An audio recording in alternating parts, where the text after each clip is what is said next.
Yeah, Seth Rollins' return. It was a pleasant surprise, I would say, and I think it was a good way to start off Raw. Um, and of course, Damian immediately comes out and challenges him. How did you feel about that? So, once again, the timetable for Seth's return, I thought he would be out for at least after SummerSlam. So Oh, this is a really? bit early, and he's been taking quite a beating. And just from what I read and what was reported, he had multiple injuries he was working through, and just happy to have him back, add some additional depth to the card. I think this was a nice curveball to give Damian a nice high profile match, a high profile feud, in order for him to further solidify this title reign. This will be a brief reign, as we said. Gunther's walking out of SummerSlam as champion, but Damian has maximized his time. They didn't give him much to work with in the beginning, but it's really starting to shape up. He's had some high profile matches, and just the quality of his work has been tremendous.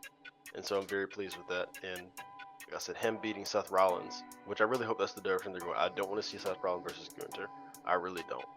I think we've gotten some variation of that in the past, maybe, but regardless of that, I'd much rather see Damian versus Gunther at SummerSlam.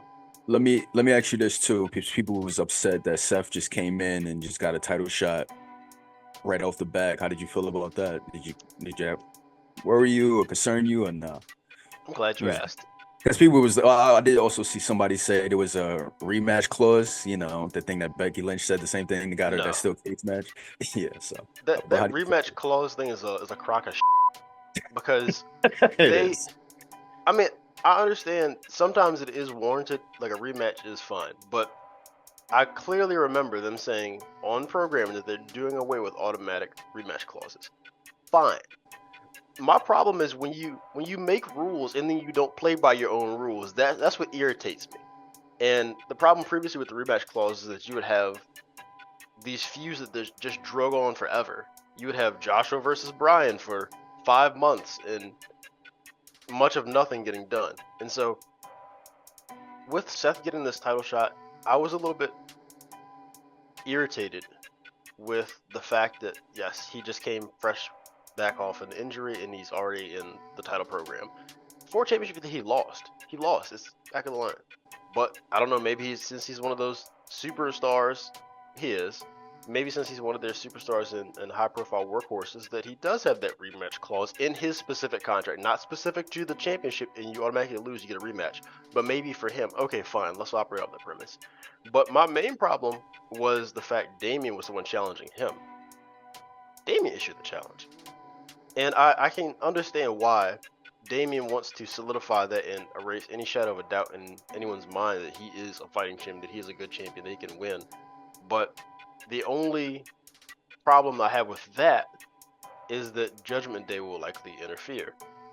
It's almost a shoe-in for that. So it kind of defeats that purpose. And so I like the end result, and I've been told long-term story booking, long-term storytelling. Every time I have a gripe or have some sort of feedback that isn't necessarily positive of the product, I do get told that and get some angry folks. So I mean, I do want to be positive and give that along coupled with my criticism. So I like the end result, but I think that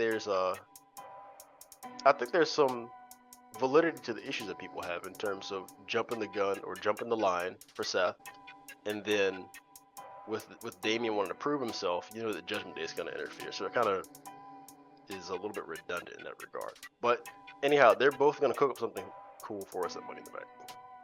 Yeah, what I liked about it was I like Damien instantly scheduling another match because Damien is showing people that he's not going to slow down as a champion, even after the whole debacle with his leg at Clash. And I think Mhm. that speaks volumes to who he is as a wrestler after what happened at Clash. Unless, and I doubt this will happen, like Seth will win against Damien, like you mentioned that you didn't want to happen. I don't really want that to happen either. He can't.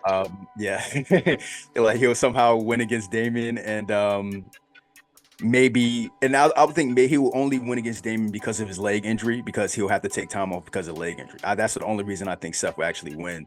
And then Seth turns around and loses to Gunther at actually SummerSlam. But like I said, I doubt it would actually help happen that way. Um, and I did also thread this. I was like, I want Seth to have one more match before he loses to Damien. Maybe they won't have. Maybe it will be some type of DQ or something because the Judgment Day will get involved, like you said. But Seth, I think Seth was more than likely will going to lose to Damian, so it'll be interesting to just have him come back and just shoehorn him into this match, just to have him lose to Damian. I Yeah. guess to make Damian look like a bigger champion, but I was just like, I need something for Seth to warm up to. But yeah, So you want to see Seth in action prior to that, which I, exactly.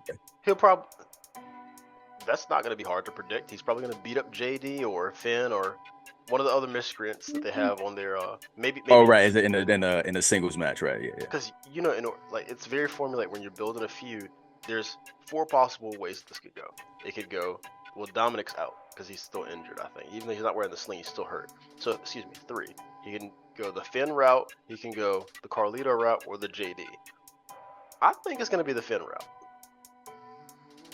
Because that's the one that's going to garner the most momentum, even though Finn isn't at the peak of his career at this point. In terms of his presentation and the momentum that he has, he isn't a main eventer right now. Even though he's a phenomenal wrestler, but I think that he's certainly going to be the one that is fed to Rollins to get the momentum here, if not some variation of some sort of tag match or something like that, because they do have a lot of interplay with the storylines. So what do you think was going to happen with this actual storyline? So you think Seth is definitely not going to beat Damian?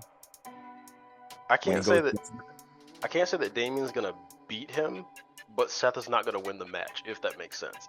So it could be a DQ. I think that's probably the second worst possibility. Best case scenario, Damian wins by pinfall with no interference, which I don't think that's going to happen either. I think Judgment Day is going to get involved in some capacity, but like I said, the next thing would be, so it's the Damian win with the Judgment Day interference. That's the second best. Then you have Seth getting DQ'd or excuse me, Damian getting DQ'd, and the absolute worst case scenario is Seth winning. Yeah, I think the more likely scenario is Damian beating Seth thanks to Judgment Day, but he gets mad because he didn't need their help, resulting in him actually splitting up with them. But who knows when that split would actually happen, because they seem like they kind of slowed on that actual split. Maybe it will be Finn instead of Damian splitting from Judgment Day, because they kind of hinted at that more last week. Maybe they'll continue to edge him on for another few months. We'll see what happens after he loses that belt, though. How much friction comes in between the Judgment Day then.